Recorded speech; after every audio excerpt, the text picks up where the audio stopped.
What's going on out there, YouTube family? This is Samuel Legger here, representing Team JVS. I'm back again for another review for Sword Art Online, Alicization, War for the Underworld, Part 2. The name of this episode is episode 21, I think, /45, and it is called Beyond Time. Now, the end of the last episode, and I knew it was going to happen. I absolutely knew it was just an inevitability, was that Asuna was definitely going to go and stay with Kirito. I was like, it's gonna happen, regardless if she knew the ramifications of it or not. I think he should have told her.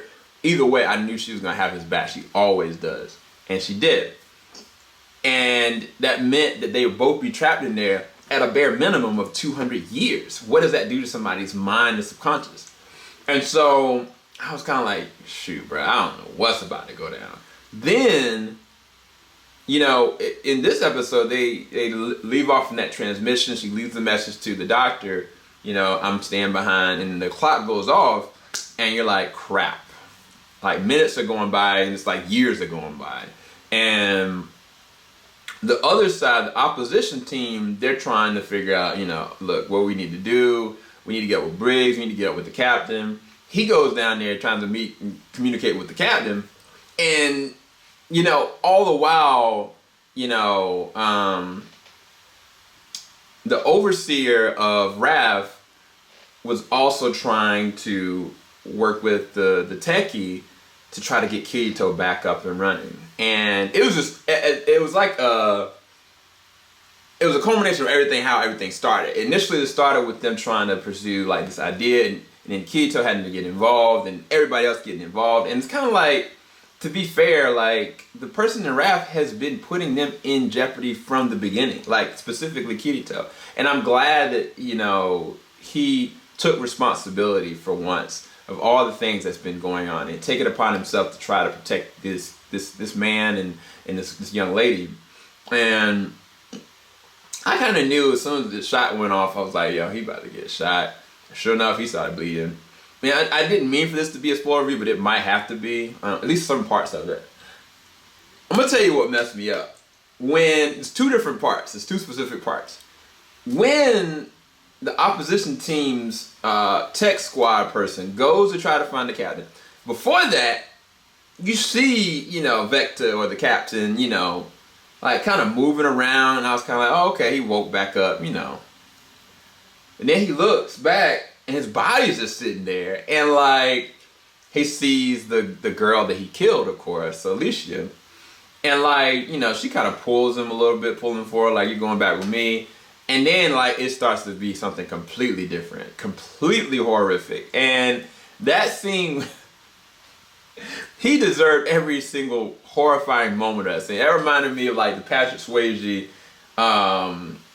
Ghost situation, like for real, like that's a mix of that and Resident Evil, and he deserved it. It's messed up. The other thing about this is that now it is proven that you can die in something like this. Like we talked around the idea that like if they don't do something soon, Kirito is not gonna make it. Now that has been proven through the death of the captain, as well as, because the guy looked over to the right, he saw Briggs, and he was like, yo, Briggs is not looking good. And I was kind of just like thrown all the way off through most of this episode, because from that point, then it goes to a situation where, you know, they were like, look, I don't know what needs to go down. And like he was confused. He was like, yo, I don't think I can do this anymore. I need instructions from the captain. The captain's no longer here. He's dead.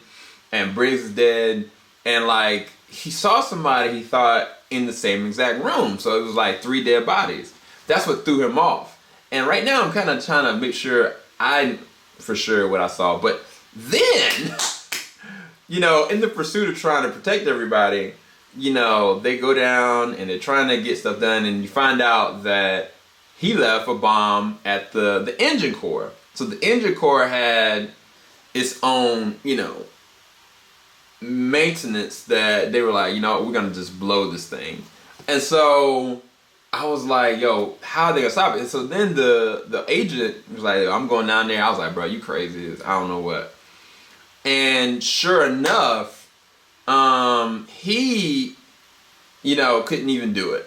All of a sudden, the robot comes out. And this is the same robot we saw kind of walking past Kirito. And you find out the freaking robot is Kayaba. Heathcliff. I was like, yo, what kind of deep... I was like, what is happening right now? And it threw me.